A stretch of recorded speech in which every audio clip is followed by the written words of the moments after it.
የሚምሉትም በሱ ነው፣ የሚያረግዙትም በሱ ነው። ግን ገብርኤል አንድ ቀን ሰው አይቶት አያውቅም። ምናባዊ ነው። ለምን በይ ገብርኤል ካለ የሁሉ አንገት መቆረጥ ለምን አይቆምም? ገብርኤል ካለ ለምን ይሄ ጭፍጨፋ አይቆምም? ገብርኤል ካለ ረሃቡ ለምን አይፈውሰንም? ለምን ዝናብ አያዘንብም? ገብርኤል ካለ አንድ ቀን ለምን ድሮ ታየ ተብሏል? ለእኛ አንድ ቀን እንዴት አልታየም ነው? በዚህ ዘመን ገብርኤልን አየሁት ያለ የለም።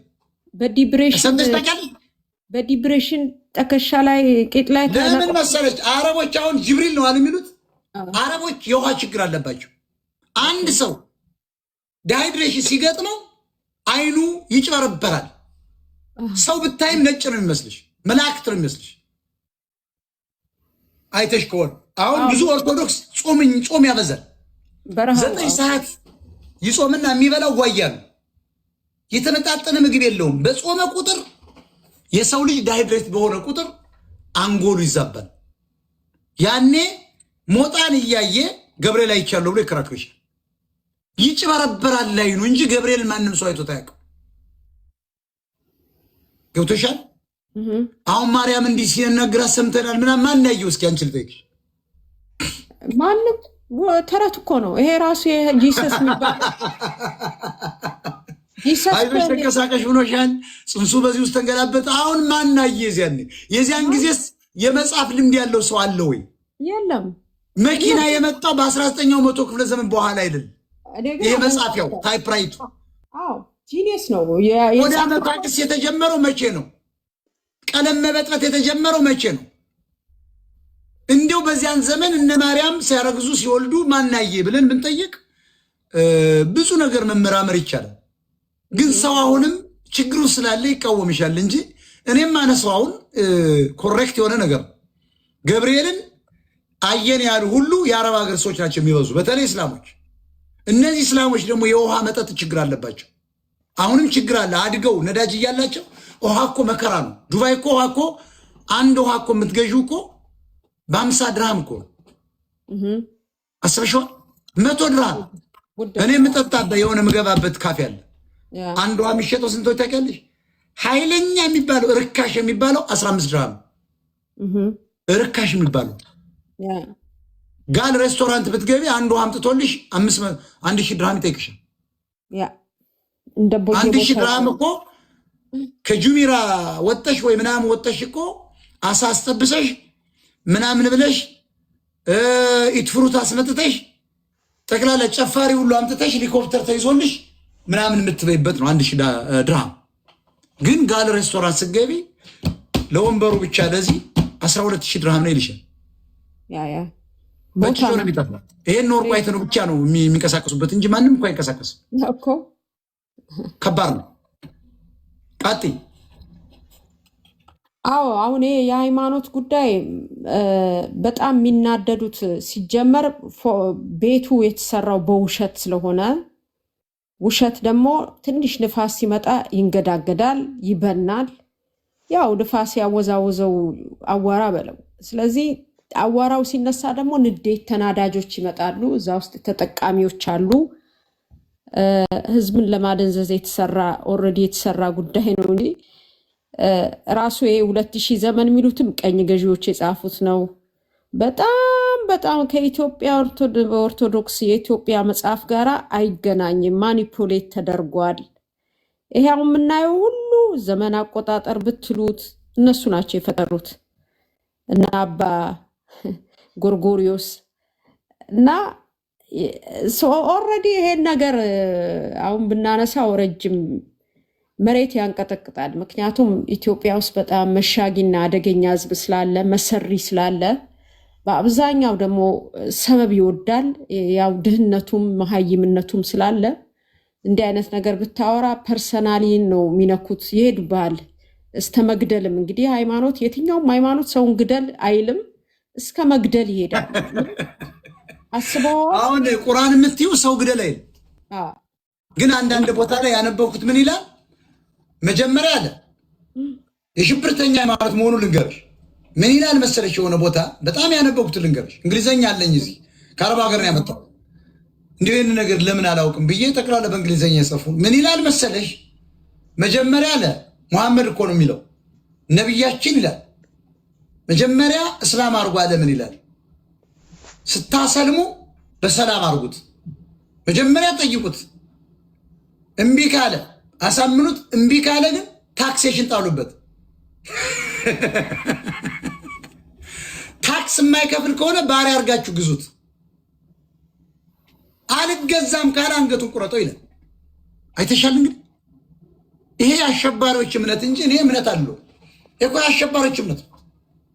ማን ያን እንደጻፈው አላውቅም። አሁን እንግዲህ ቁርአን ተብሎ እዚህ ያለ እንግሊዘኛ በአረብኛም አስተርጉሜ ትክክል ነው ያለው። ባለፈው አይተሻል ጺሙን ቀይ ያደረገው ሰውዬ እዚህ አሜሪካ እንደዚህ ያለውን አይተሻል። አዎ ይኸውልህ እዚህ አሁን እኔ ያልኩት ነው ያለው። ልንገርህ ኤክስ ሙስሊሞች አሉ ከሳውዲ አረቢያ መጥተው በጣም ኤዱኬትድ የሆኑ እስከ ዶክተሮች አሉ። ተደብቀው ነው የሚኖሩት። በጣም ተደብቀው ራሳቸውን አጥፍተው ነው የሚኖሩት። በቃ ይሄ አስቸጋሪ ነው። የሰው ልጅ መብት ማለት መጋፍ አላየችው እንደ ቴክሳስ ሰው ያለው ፂማሙ መሪያቸው መጀመሪያ ዓለምን እንቆጣጠራለን ያለ አሜሪካኛ ናት አለ። ከዚያ ግን አንድ ሰው ይጠየቃል መስለም አለበት አለ። እምቢ ካለ ታክስ እንጥላለን አለ። በሸሪዓ ግን እናስተዳድራለን። ማንኛውም ሰው ታክስ ይጣልበታል። ታክሱን አልከፍልም ሲል ባሪያ ይሆናል አለ። ስሌቭ ነው ሙሐመድ ነው ያዘው ያለ። ስሌቭ ነው ደግሞ አልሰራም ካለ አንገቱን ትቆርጠዋለህ አለ። አየሽው 79 ሴት ቺክ ይቀርላል ያለ የአረብ ሀገር ወንበዴ ይሄ አንቀበለው። አሁን ኦርቶዶክስ ታዩ ዛፍ ላይ ማርያም ታየች፣ ኮኬለሽ ማርያም፣ አቦ ሰጡኝ ማርያም ምናምን ቤርሚል ጊዮርጊስ፣ ከበሮ ጊዮርጊስ የማያመጣው የለም። የአቡነ ሐራ የካንሰሩ ስፔሻሊስት አሁን ያ አፈር ይዞ የሚቀመጠው ሰውዬ ቂጡን መተነው ተባሮ ሌላ ደግሞ መጥቶልሻል ቄስ 5 አይነት አፈር ይዞ ትናንት ላይ ምን ያለው የሐራ አቡነ ሐራ የካንሰሩ ስፔሻሊስት ብሎ ጥቁር ጥቁር ቀይ ቀይ ነጭ አፈር ይዞ ቁጭ ብሏል። እዚህ ጋር አንድ ነገር ልንገር። አንድ ባለፈው በተክሊል አግብቶ ያዋሸው ያ የተባረው 2 ቄስና 2 ምናምን ያቃል እዚህ አታደናብር ይሄን ያህል ሽካሬ ይዘ አካፍለጭ ይሰኛል ያለ አየሽ። ቴዎድሮስ ምኒልክ መጥቶስ ገዳም ነው ያቋቋም። አየሽ ብልጣቱ ቤተክርስቲያን ያሰፋው። አሁን ኃይለ ሥላሴ የሚባል እርጉም ሰውዬ ምንድነው ያደረገው? አማራ ላይ በጠቅላላ ቤተክርስቲያን የተከለለት ኦሮሞችን ደግሞ ትምህርት ቤት ነው ብሏል እንጂ የሆነ መጽሐፍ ላይ ምንድነው ያለው? ለአማራ የቄስ ትምህርት ይበቃዋል። የቄስ እንዲህ ነው እንጂ ያለ ለምንድን ነው በላይ አመፀ ተብሎ በላይ አመፀና ጎጃሜን ምን እንዳልታ ጥጃ ጠባቂ ነው ያለው። ደግሞ የምን አባት ንግስና ነው ጎጃሜ ጥጃ ጠባቂ? ኃይለ ሥላሴ እኮ ነው። ኃይለ ሥላሴ እኮ ይችን ነው የሚያክለው። ጫማው ብቻ ነው ረጅም፣ ቁመቱ እኮ ይችን ነው የሚያክለው። ብልጥ የሆነ ሰው ነው ኃይለ ሥላሴ ማለት። የፖሊስ ነው ልንገርሽ፣ ቀላል ሰው እንዳይመስልሽ። ቤት ቁጭ ብሎ እሱ ጋዛው ፓላስ ቁጭ ብሎ የጻፈው ፖሊስኪ መጽሐፉን ምን ይላል? ራሱ አጭሮ ነው ሌላውን ፖሊስኪ የጻፈው ነው። ሌሎችን ከጫማው በታች የሚያቸው ነው ያለ።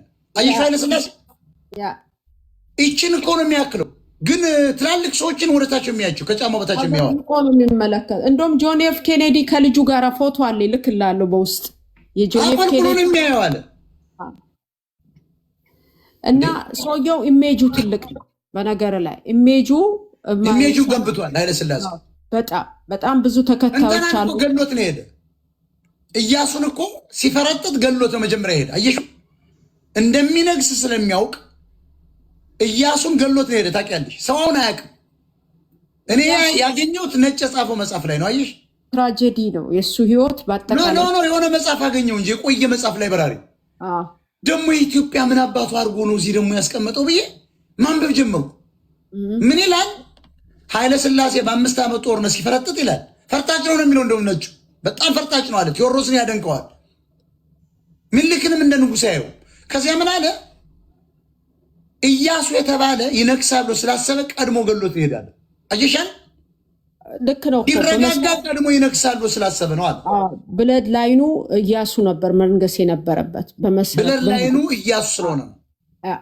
ከዚያ ጀምሮ አደገኛ ከቁመቱ በላይ ጫማው የሚረዝም ሰውዬ እንዳለ ሰዎችን መሪዎችን በቃ የሚንቅ ህዝቡን የሚንቅ የሚያስመስል እሑድ ቀን ሄደው ያስቀድሳል ይላል። አያምንበትም ማለት ግን እሑድ ቀን ቀድሞ ከቄስ ቀድሞ ቤተክርስቲያኑ ያስከፍታል። ሰው ላይፍ ነው ኤግዛክትሊ። በዛ ላይ ደግሞ ሰው እንዳይመስል ይላል። ቢሾፍቱ ደግሞ ሂዶ ጀልባ ላይ ታገኘዋለህ አለ። ግን ይኸውልህ በተለይ የኢትዮጵያ ህዝብ ውርደቱና ውድቀቱ የእንግሊዝ ኤጀንት ሆኖ ሲመለሱ ነው። ይኸው አሁን የልጅ ልጆቻችን ኒሻን እኮ ነው ሰለሞ። አሁን ይኸውልሽ ኃይለሥላሴ የኒሻን ባለቤት እንደሆነ አይታወቅም። ብርሃኑ ጁላ ይመስላቸዋል። ማርሻል እኮ ኃይለሥላሴ ነው የመጀመሪያው በኢትዮጵያ። አሁን አማራው ዛሬ ብንነግረው ይደነግጣል። የቄሱ ምናምን እንዴት ነው የሚል ማርሻል ነበር ባይዘው እንተና ያ ጀነራል ማን ነው ይሄ ዊንጌት ይዞ ሲመጣ ማርሻል ነው የሰጡት። ተሳካላቸው። አማራን ምታው ነው የተባለ። ለአንተ የሚያሰጋ አማራ የተባለ ነው። ከዚያ በኋላ እኮ ነው መጥቶ ወደ ውጭ ሀገር የሚልክ ኤርትራኖችን ነበር። ተገራብር የሚሰጥ ለነሱ ነው። ትምህርት ቤት የሚከፍል ለነሱ ነው። ለኦሮሞ ነው። አማራን ግን ከዚያ ኃይለሥላሴ ምንድን ነው ያለው? ጎጃሜን በላይ እኮ ጀግና ነው። ይሄ ደግሞ ይሄ በግ ጠባቂ በየት አባቱ ደግሞ ጎጃሜ በየት ቤት በኩል ነው ንጉስ የሚሆነው? ተመልከች። የጥጃ ጠባቂ ይሄ በግ ጠባቂ አፍናችሁ አምጡት ብሎ በቄሶች በኩል ይኸውልሽ፣ ያም ጅል ነው በላይ ዘለቀ እንደ ወርቁ አይተነው ግንባሩን ብሎት እንዳይገጥም እጁን ሰጥቶ አምኗቸው ሄደ። ይኸውልሽ ሸመቀቀው ኃይለሥላሴ። ይሄ ነው እንግዲህ አሁን እንደ መሪ እንደ ጀግና የሚታይ። ጎጃሜ ጥጃ ጠባቂ ነው ያለ እሱ ነው። በጣም የሚገርምሽ ጥጃ ጠባቂ ነው፣ ንግስና የለውም ማለት እኮ የሸሹ ሰው ናቸው። እዛው ማስቀረት ነበረበት። እንደ ህዝብ አይምጡብን ማለት ይችል ነበር። የኢትዮጵያ ህዝብ ያንን ንቃት ኖ መመታት ነበረበት እንጂ እዚያ ጎጃም ውስጥ ፍኖተ ሰላም ብሎ ሲሰይም በላይ ዘለቀ በአጭር ምንሽር ከርቀት መምታት ነበረበት ኃይለሥላሴን ገሎ ወዲያው ማወጅ እኮ ነው። ገስግሶ 4 ኪሎ የጎጃምን ጦር ይዞ መግባት። ንጉሰ ነገስት ዘኢትዮጵያ ዳግማዊ ሳልሳዊ ቴዎድሮስ ነይ ብሎ መምታት ነበረበት። ማን? በላይ ዘለቀ። አላረገውም። አህያ ነው እሱ ራሱ። እኔ አሁን ሽፈራው ገርባውን ነው ማደንቀው፣ እዚያው ሰው የማይቀረውን እንጂ ይሄን ሌባ ተው የተሰቀለ በላይ ምናምን። እኔ እንደውም ከሱ ወርቁ አይተነው ነው ማደንቅ አይደለም እንዴ? ወርቁ አይተነው ነው ማደንቅ። በላይ ታሪክ ትግሬን ይሄንን ቅሰናም ትግሬ ፊት ለፊት ነው የገጠመው። የአማራን ጦር ይዞ እኮ ነው የገጠመው ወያኔ። ወርቁ እኮ ይሄን ያደረገ ባይዘው፣ ያኛው ግን ተይዞ ነው የታሰረው። ወርቁ ግን ፊት ለፊት በመትረገስ ገጥሞታል። ያውቃል ታሪክ። ወርቁ አይተነው ባይዘው ታሪክ ያውቃል። ለምን በይ ጎጃምን 2 ጊዜ ነው የጨፈጨፈው ትግሬ። 3ኛማ አትመጣም ብሎ ነው ጦሩን ይዞ ሄደ እንጂ በላይ ዘለቀ እኮ ተሸጉዶ ያን ያህል ጀግና እጁን ይዞ ካህናት ወስዶ ሲያሰቅለው ይኸውልሽ። መጀመሪያ ነው የማደርገው ኃይለሥላሴ በኦርሜላ በኩል ሲገባ ንጉሶ እያለ ይሄ ቅዘና አማራ ሲሰግድለት በላይ ዘለቀ በታጠቁ 3 ዙር ጥይት አስቻግሬ ነው መታው። እሱንም ያማን ነበር ይዞት የመጣው ይሄ ነጭ አጅቡ ዊንጌት። ሁለቱን ነው መመታ። በላይ ደግሞ ታውቂያለሽ ማንም አይመታው፣ ተዋጊ ነው። እዚያ ያሉትን ነጮች በሙሉ ረሽኜ አውጃለሁ። ኃይለሥላሴ እዚያው ቀብራለሁ ጎጃም ውስጥ ሐውልት እዚያ ጋር ስሩለት ብዬ ቀጥታ አዲስ አበባ ነው መጣው። እንዲሁም ቤተ መንግስቴን አዞረው ነበር። ማርቆስ ነው ማድረግ። የምን አባቱ አዲስ አበባ? ዛሬ እኮ አዲስ አበባ ባይሆን ኖሮ ይህን ያህል ግርግር ከኦሮሞች ጋር እኮ አንጋባም ነበር። አሁን ኃይለሥላሴን ገሎ ማን ነው ብትዩ አባ ኮስትር ደብረ ማርቆስ ላይ ወይ ስናን ላይ እኮ ቤተ መንግስት ቢሰራልን ኑሮ እኮ ዛሬ እኮ ኦሮሞ ጋር አንጋፋም ነበር። አዲስ አበባ ቂጤና ጡት የናት ማን ይፈልጋት ነበር? ኦሮሞ ይናፍቃት ነበር ደብረ ማርቆስ። ከአባይ መልስ ራሱ ገንዘብ እየከፈል ነበር ኦሮሞ የሚሻገረው። ግን ይህን አላረገም ኃይለሥላሴ። ማን ነው ያ? በላይ ዘለቀ መሀይም ነው፣ አልገባውም። እኔ በሆን እሱም እመተዋለሁ። እሱ ተያለሽ የተማረው ማስትሬ ዲግሪ የያዘው ቀዳማዊ ዘመነ ካሴ አታፍርም እንዲ? አንተ አማራ ፔዛንት ብለህ ጻፍ። አንተ ቀይረው ፋኖ ስፌልድ ብለህ ስምክን ቀይር። ሰማሹ የአማራ ሮያሊቲ የሚባል ተሳዳቢ እኮ ነው፣ አውቀሸዋል። ተደብቆ ፎቶ አያሳይም፣ ሲሳደብ ነው የሚውል በየመድረኩ እየገባ። አሁን ባስገባው ስድብ ብቻ ሌላ አጀንዳ የለው። አንተ እንደዚህ ምናምን እንደዚህ ብለው በቃ ስድብ ነው የሚቀጥል። ዘመነ ካሴ ጀግና ነው ምናምን ነው የሚልሽ። ይኸውልሽ ለታኩር መኪና ሞጣ በረኪና ይልሻል። አይሻል መጋሻ እኮ አህያ ነው። አይ ቤተ ክርስቲያን ቪክቲም ነው። ለዚህ ነውና ሁልጊዜ ገብርኤል ታየን የሚሉ ሰዎች የውሃ ጥም ችግር አለባቸው። የዲሃይድሬሽን ምንድነው የምትዩ? ውሃ በቃ የማይጠጡ ሰዎች በጣም ጾም የሚያበዙ ገብርኤል ይታያቸዋል። ኒውትሪሽን ነው የኒውትሪሽን እጥረት ያለባቸው ጅብሪል አየው ይላል መሐመድ። የሸወደውም ይሁን ሁሉ እስላም አየው ብሎ እኔ የምልህ ፍቅር ሲዝም ገብርኤልን አየሁት አላለም ማለት ነበረበት። ፍቅር ሲዝም መሀይም ሆድና ምላስ ብቻ ነው ያለው፣ አትፍረዱበት።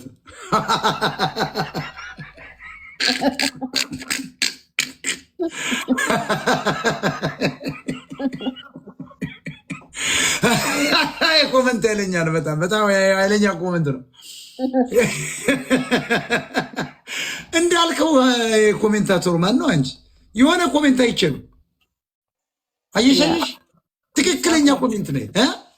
ይጻፋል እኮ እንዴ! በደንብ ነው የሚጽፉት። ይኮምታሉ። በጣም ይገርም። ሆድ እኮ ነው መሀይማውን፣ ሆድ ነው፣ ሌላም ነገር የለው። መብላት ብቻ በልቶ ለማራ የተፈጠረ ህዝብ እኮ ነው አብዛኛው። አሁን ይህን ሁሉ ስትነግረው ሃይማኖት ነካ ሙስሊም ነካ ምናምን ይችላል፣ ግን ትክክል ነው የሚነገሩ። ያውቁታል እኮ አሁን ሙስሊም ክርስቲያንም ያውቁታል እኮ እንደማያድን እኮ ያውቃሉ። ግን መቀበሪያቸው ነዋ፣ ነቢያቸው ነው፣ ደሞዛቸው ነው፣ መከበሪያቸው ነው። ቄሱ የት አባቱ ደ ይሰራል? መለኩሴው ሼኩ ምናምን ፓስተር የስራ ፊልዱ የለውማ። አሁን ይህን ሁሉ እስቲ ተመልከች። ቄሶች ሚሊዮኖች ናቸው፣ መርጌታዎች፣ መለኩሴዎች። ሂጂ እስቲ ሙስሊም ጋር ስንት አለ? አሁን የኢትዮጵያ ሙስሊም ስንት ኡስታዝ አለ? አቡበከር ምናምን የሚባሉ ናቸው አለ ያሉ እና የኦነጉ ሰውዬ መላጣው አንድ አለ የሆነ አንድ አፍጥር እንያዝና ጎዳና ላይ የምንቀመጥ የሚል አንድ ኦሮሞ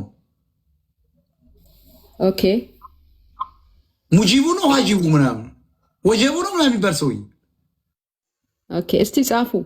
ሙጂቡ ነው ወጀቡ የሚባል አንዳለ ደግሞ አንዳለ ያኛው መላጣው ኦነጉ። ወደ ወሎ ደግሞ እነ ኡስታዝ አቡበከር ኡስታዝ ምናምን ይባሉ አሉ። ሙጂቡ አሚን ይሆን ምናምን ወጀቡ አሚን ይሆን ምናምን ይባላል። ሙጂቡ ጽፈዋል። ሙጂቡ ነው ወጀቡ ወገቡ የሚሉት ሰው እያለ አህመድን ጀበና ምናምን ይባሉ አሉ። ሌላው ደግሞ እና አቡበከር ምናምን። እነዚህ አሁን በጣም ኃይለኛ ሀብታሞች ናቸው፣ ልክ እንደነዘበነ ለማ። አሁን እነዚህ ሰዎች የሚገርምሽ ነገር ወደ እስላሙ ስትሄጅ 100 ሰው እኳ አስተማሪ የላቸው። በእውነት እስላም ይመቸኛል፣ ጥቂት ናቸው። ገብቶሻል? ኦርቶዶክስ ይሄጅ እስኪ ስንት ነው ያለ አስተማሪ? እኔ ራሱ ቤተክርስቲያን ትግሬው እኳ ኃይሌ ብሎ ስሙን ቀይሮ ኃይለ ሄኖክ ኃይለ እኳ ራሱ ይኸውልሽ ሴት እያመላለሰ አስተማሪ ነው። አሁን እኮ እሱ አዲሱ ሚሊዮነር ነው፣ ፋሽን ነው የሚለብሰው። እሱ ደግሞ ሄኖክ ኃይለ የትግሬ ደግሞ ሌቦች ደግሞ ምንድነው የጀመሩ $300 ለቪአይፒ የጌታን ደምና ስጋ እና ደም ለመጠጣት ለመብላት $300 ቅድሚያ። ተመልከች፣ የእግዚአብሔርን ስጋና ደም ለመውሰድ በነፃ የሚሰጠውን በዚህ ደረጃ ደርሰናል። እነ ምረታ አባውን ሲያትል ነው ያሉ ትተውት አገሩ የአራዳ ልጆች እነ መማርን እያዘመሩላቸው ሴተኛ ዳሪዎች ጋር እነ ቸርነት ሰናይ የኦርቶዶክስ ንግሥት መማር አለባቸው። አያሳዝንም? ግን እንዲህ አይነት የነጋዴ ቤተክርስቲያን ሆኗል። ኮመርሻል ልክ ነው። ኮመርሻል ነው፣ ኢንተርፕራይዝ እኮ ነው ኦርቶዶክስ። በሚገባ አሁን ዱባይ ሲሄዱ አስክሬን አይቀበርም። ዱባይ፣ ሳውዲ አረቢያ ቤተክርስቲያን ግን ሄዳ ሰርታለች። እነ ማትያስ አሰድደው 500,000 የአማራ ሴቶችን ሽጠውን ተዋርደን እዚያ ደግሞ ሄደው ቤተክርስቲያን ከፍተው አስክሬን ይቀበሉ መድበው እዚያ አይቀበርም። ከፎቅ ላይ ስትወድቅ ኩላሊቷ ይወሰዳል። ሄደው ደግሞ ማርያም ማርያም ብሎ ይቀበሏቸዋል። ገንዘባቸውን ስትታመምስ አውጥተው ነው የሚጥሏት ከሩዝ ቀቃይነት። አማራ ናታ። ከዚያ በኋላስ አስክሬኗ ከሞተ መጀመሪያ ወዲያው ነፍሷ ሳይጠፋ ኩላሊቷን ይወጣሉ፣ ይበልቷታል፣ አይኗን ይወጣሉ ምናምን። ከዚያ ይጠርዟትና ፎርማሊን ቂጧን ወቅት ወዴት የሚልኳት በእነ ተስፋዬ ሀረሩ በኩል ደግሞ አዲስ አበባ ትመጣለች። ተስፋዬ ሀረሩ ደግሞ የሚባል በኦሮሞ የሚነግድ ኤርትራዊ ደግሞ ምን ያደርጋል? የአስክሬን ቋንጣ ዘመኑ የኦሮሞ ስለሆነ ካዝና ሰርቶልሻል። ባለፈው ሲናገር ሰምተሻል። የአስክሬን ቋንጣ ስንት ሰው ያለኝ ያለ 14 አስክሬን አለኝ ብሎ እሱ ደግሞ ያን ይቀበልና እንዴት ሰው ሀገር ላይ ይቀራሉ ይላል። ይቀበል ያመጣና ይነግድባቸዋል። ልጇን ስለምትፈልግ አንድ እናት ተበድራ የማዳበሪያ ዕዳ እኳ ያለባት ገጠር ድር ትገባና 300 ሺህ ብር ትከፍለዋለች። በነገር ላይ ቅልቦች እኮ የእሱ ድርጅት ነው። ከሀቢባ ጋር ነው የሚሰሩት። ቅልቦች ሀቢባ የምትባል የመሀይም ልጅ እንዴት አርጋ አማራን ይሄን ዞር ውስጥ ቀቃይ ስደተኛ እንዴት እንደተጫወተችበት ተመልከች። ሃይማኖቱ ዋጋ የለውም። ሀቢባውን ሚዲያ ላይ መታየት የለባትም ነበር። ከታች የሚሰርጃት ክርስቲያን ነው፣ ከታች የምተኛበት እስላም ናት። እስላም ይሄን አይፈቅድም። ክርስቲያን እና እስላም አብሮ አይበላም፣ እንኳን አብሮ ሊተኛ። ውሸት እኮ ነው። አሁን ሀቢባ እስላም ናት፣ ባልዮ ክርስቲያን ነው የሚል ልጆች ደግሞ ምንድናቸው ልጆች የሚባሉ? አይ ክርስትና አስነስቻቸዋለሁ እያለች ነው ክርስቲያኑ እንዲከተላት መሰለኝ። እንዴት